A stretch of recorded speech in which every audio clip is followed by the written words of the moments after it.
आज के वीडियो में हम आपके लिए भारतवर्ष के कुछ अति प्राचीन और रहस्यमय ग्रंथों का वर्णन लेकर आए हैं, जिन्हें जानकर आपको भी अपने भारतीय होने पर गर्व होगा। वैसे तो आजकल की युवा पीढ़ी प्राचीन भारत के इतिहास और धर्म ग्रंथों को मजाक उड़ाकर, उन्हें बेबुनियादी बताकर खुद को मॉडर्न कहलाना पसंद करती है। हमारे प्राचीन ग्रंथों में जो ज्ञान, जो जानकारी है, उनकी तो किसी को कदर ही नहीं है। दोस्तों, हमें उन ऋषि मुनियों का आभार मानना चाहिए जिन्होंने रहस्यमय ज्ञान को हमारे लिए ग्रंथों में लिपिबद्ध किया और वे हमें ये प्राचीन सभ्यता सौंप कर गए। दोस्तों, एक तरफ जहां हमारे देश के युवा ही अपने ग्रंथों का मजाक बनाते हैं, वहीं दूसरी ओर दुनिया भर के लोगों ने भारत में आकर हमारे ग्रंथों का अध्ययन किया है और अपने ग्रंथों की रचना की है और यहीं से सीखकर उन्होंने कई आविष्कार भी किए हैं। अगर आपको इस बात पर यकीन नहीं है तो उदाहरण के लिए हम आपको आज वो देने वाले हैं। तो चलिए शुरू करते हैं आज का वीडियो। और अगर अभी आपने हमारे चैनल को सब्सक्राइब नहीं किया है तो जल्द ही सब्सक्राइब जरूर कर लें और साथ ही बेल आइकन जरूर दबाएं ताकि आने वाली हर वीडियो का नोटिफिकेशन आप तक पहुंचता रहे। धन्यवाद। विज्ञान भैरव तंत्र। दोस्तों, वैसे तो तंत्र शास्त्र पर सैकड़ों पुस्तकें मिल जाएंगी, लेकिन सबसे महत्वपूर्ण पुस्तक है विज्ञान भैरव तंत्र। यह पुस्तक किसने लिखी है, आज तक एक रहस्य बना हुआ है।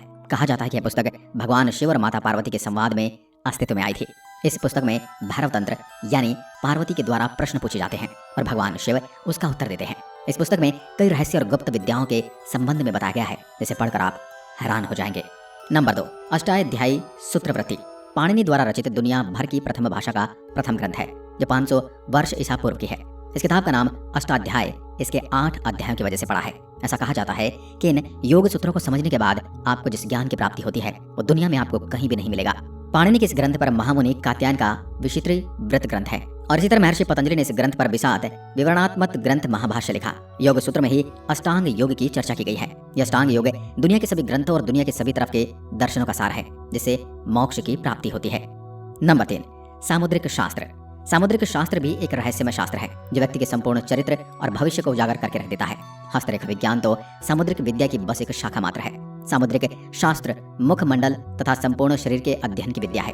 भारत में यह वैदिक काल से ही प्रचलित है। दक्षिण भारत में यह ज्ञान ज्यादा प्रचलित रहा है। इसके जानकार भी दक्षिण भारत में ही पाए जाते हैं। इस विज्ञान का उल्लेख प्राचीन काल ज्योतिष शास्त्र में भी मिलता है और ज्योतिष शास्त्र की ही भांति सामुद्रिक शास्त्र का जन्म भी लगभग 5000 साल पूर्व में ही हुआ था। इसका प्रचार प्रसार सर्वप्रथम ऋषि समुद्र ने किया था, इसलिए इसका नाम उन्हीं के नाम पर सामुद्रिक शास्त्र हो गया।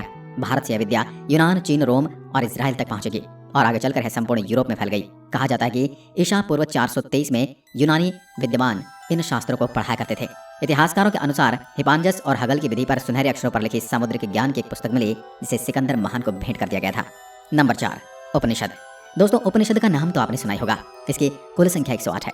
उपनिषद भारत का सर्वोच्च मान्यता प्राप्त विभिन्न दर्शनों का संग्रह है और इसे वेदांत भी कहा जाता है। उपनिषद भारत के अनेकों ऋषि मुनियों के वर्षों के गंभीर चिंतन और मनन का परिणाम है। उपनिषदों को आधार मानकर इनके दर्शनों को सभी भाषा में रूपांतरित कर विश्व के अनेकों धर्मों और विचारधाराओं का जन्म हुआ। जगत गुरु आदि शंकराचार्य जी ने जिन 10 उपनिषदों पर अपना भाष्य लिखा, उन्हें प्रमाणिक माना गया है। उपनिषद वेदों का सार है। उपनिषद में कई रोचक और अलौकिक और रहस्यमय बातें कही गई हैं। इसे पढ़कर आपके सोचने का नजरिया बदल जाएगा। नंबर 5, बेताल पच्चीसी। बेताल पच्चीसी भारत की लोकप्रिय कथाओं में से एक है। बेताल पच्चीसी हमें सम्राट विक्रमादित्य की न्याय शक्ति का बोध कराती है। इसमें बेताल सम्राट विक्रमादित्य को प्रतिदिन एक कहानी सुनाता है और अंत में सम्राट से एक प्रश्न पूछता है, लेकिन यदि सम्राट ने कुछ बोला तो बेताल फिर से पेड़ पर जा लटकेगा और यदि प्रश्न का उत्तर नहीं दिया तो सम्राट का सिर फट जाएगा। इसे भारत की पहली घोस्ट स्टोरी माना जाता है। माना जाता है कि बेताल पच्चीसी की कहानी का स्रोत राजा सातवाहन के मंत्री गुणानिधि द्वारा रचित बरकहा नामक ग्रंथ को दिया जाता है, जिसकी रचना ईसा पूर्व में 495 वर्ष पूर्व हुई थी। कहा जाता है कि यह किसी पुरानी और प्राचीन भाषा में लिखा गया था और इसमें 7 लाख छंद थे। आज इसका कहीं भी कोई भी अंश प्राप्त नहीं है। नंबर 6, रस रत्नाकर। प्राचीन भारत के महान रासायनिक शास्त्री नागार्जुन के नाम तो आप सभी ने सुना ही होगा। उनके जन्म स्थान और समय पर कोई सटीक जानकारी नहीं है क्योंकि इस पर सबके अलग अलग मत हैं। रासायनिक शास्त्र में उनकी 2 पुस्तकें रस रत्नाकर और असेंद्र मंगल बड़ी प्रसिद्ध हैं। चिकित्सा विज्ञान के क्षेत्र में इनकी प्रसिद्ध पुस्तक कक्ष पूट तंत्र, आरोग्य मंजरी, योग सार और योगाष्ट हैं। रस रत्नाकर में रस यानी पारे के यौगिक बनाने के प्रयोग दिए गए हैं। इसमें देश में धातु कर्म और कामीय गरी के स्तर पर सर्वेक्षण भी दिया गया था। इसके अतिरिक्त रस रत्नाकर में रस बनाने के प्रयोग दिए गए हैं। इसमें धातु का सामग्री के स्तर पर सर्वेक्षण किया गया था। इस पुस्तक में चांदी, सोना, टिन और तांबे की कच्ची धातु निकालने और उसे शुद्ध करने के तरीके भी बताए गए हैं और इसमें सोना बनाने की विधि का भी वर्णन है। पुस्तक में विस्तार पूर्वक बताया गया है कि अन्य धातुएं सोने में कैसे बदली जाती हैं। यदि सोना न भी बने तो फिर रसागम विस्मन द्वारा ऐसी धातु बनाई जा सकती है जिनकी पीली चमक सोने जैसी होती है, जिसमें हिंगुल और टीन जैसे केलमाइन से पारे जैसी वस्तु बनाने का तरीका भी लिखा गया है। नंबर 7, व्यामनिक शास्त्र। यह एक रहस्यमय किताब है और इसके रचयिता हैं ऋषि भारद्वाज। उन्होंने इस किताब में विमान बनाने की जिस तकनीक का उपयोग किया था उसका प्रचलन आधुनिक युग में भी होने लगा है। ऋषि भारद्वाज ने यंत्र सर्वस्य नामक वृद्ध ग्रंथ की रचना की थी और इस ग्रंथ का कुछ भाग स्वामी ब्रह्म मुनि ने विमान शास्त्र के नाम से प्रकाशित करवाया था। कहा जाता है कि इस दिव्य ग्रंथ में उच्च और निम्न स्तर पर विचरण करने वाले विविध धातुओं के निर्माण का विवरण मिलता है।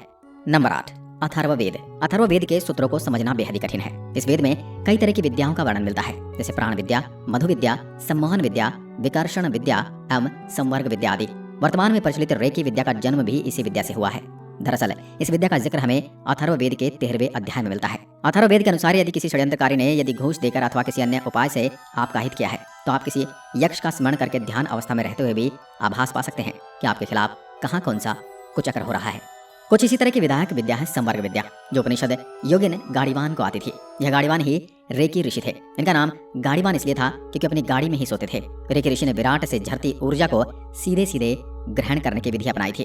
उनकी इसी विद्या को जापान में रेकी कहा गया है। कई लोग इसके पीछे का इतिहास नहीं जानते हैं, इसलिए वे रेकी को जापानी विद्या मानते हैं। और इसी के साथ आपको यह भी बता दें कि सम्मोहन यानी हिप्नोटिज्म का जन्म भी अथर्ववेद से ही हुआ है। सम्मोहन विद्या को ही प्राण विद्या या त्रिकाल विद्या कहा जाता है। इसे मोहिनी विद्या और वशीकरण विद्या भी कहा जाता है। हमारे ऋषि मुनि सिद्धियां और मोक्ष प्राप्ति के लिए इस विद्या का उपयोग किया करते थे, लेकिन अब यह विद्या गलत लोगों के हाथ में लगी तो उन्होंने काला जादू करना शुरू किया।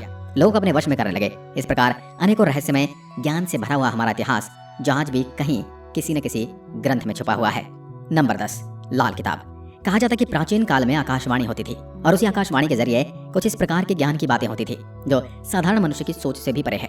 उस वक्त जो ज्ञानी महात्मा ऋषि मुनि होते थे वे इतने ज्ञानी होते थे कि आकाशवाणी को सुनकर ही उसे याद कर लिया करते थे और एक पीढ़ी से दूसरी पीढ़ी को वह ज्ञान सुनाते थे। और इसी तरह लोगों ने इन सभी रहस्यमय ज्ञान को ग्रंथों के रूप में लिपिबद्ध कर लिया था। साल 1939 ईस्वी में रूपचंद जी ने लिखा है कि उन्हें हिमाचल से एक पांडुलिपि मिली थी जिसका उन्होंने अनुवाद किया था, जो कि ज्योतिष शास्त्र में पारंगत थे। रूपचंद जी जानते थे कि लाल किताब ज्योतिष के पारंपरिक प्राचीन विद्याओं का ग्रंथ है और यह विद्या हिमालय से उत्तरांचल तक फैली हुई है। और इसके बाद में इसका प्रचलन पंजाब से अफगानिस्तान तक फैला, जिसके बाद अंग्रेजों के काल में इस विद्या के बिखरे सूत्रों को इकट्ठा कर जालंधर निवासी पंडित रूपचंद जोशी ने सन 1939 ईस्वी में 383 पृष्ठों वाली एक किताब प्रकाशित की जिसका नाम लिखा गया लाल किताब। तो दोस्तों, आज की वीडियो में बस इतना ही। इनमें से किस ग्रंथ के बारे में आपने पहले से सुन रखा था हमें कमेंट में लिखकर जरूर बताएं। और एक बार फिर मिलते हैं एक और ऐसी ही रहस्यमय वीडियो के साथ।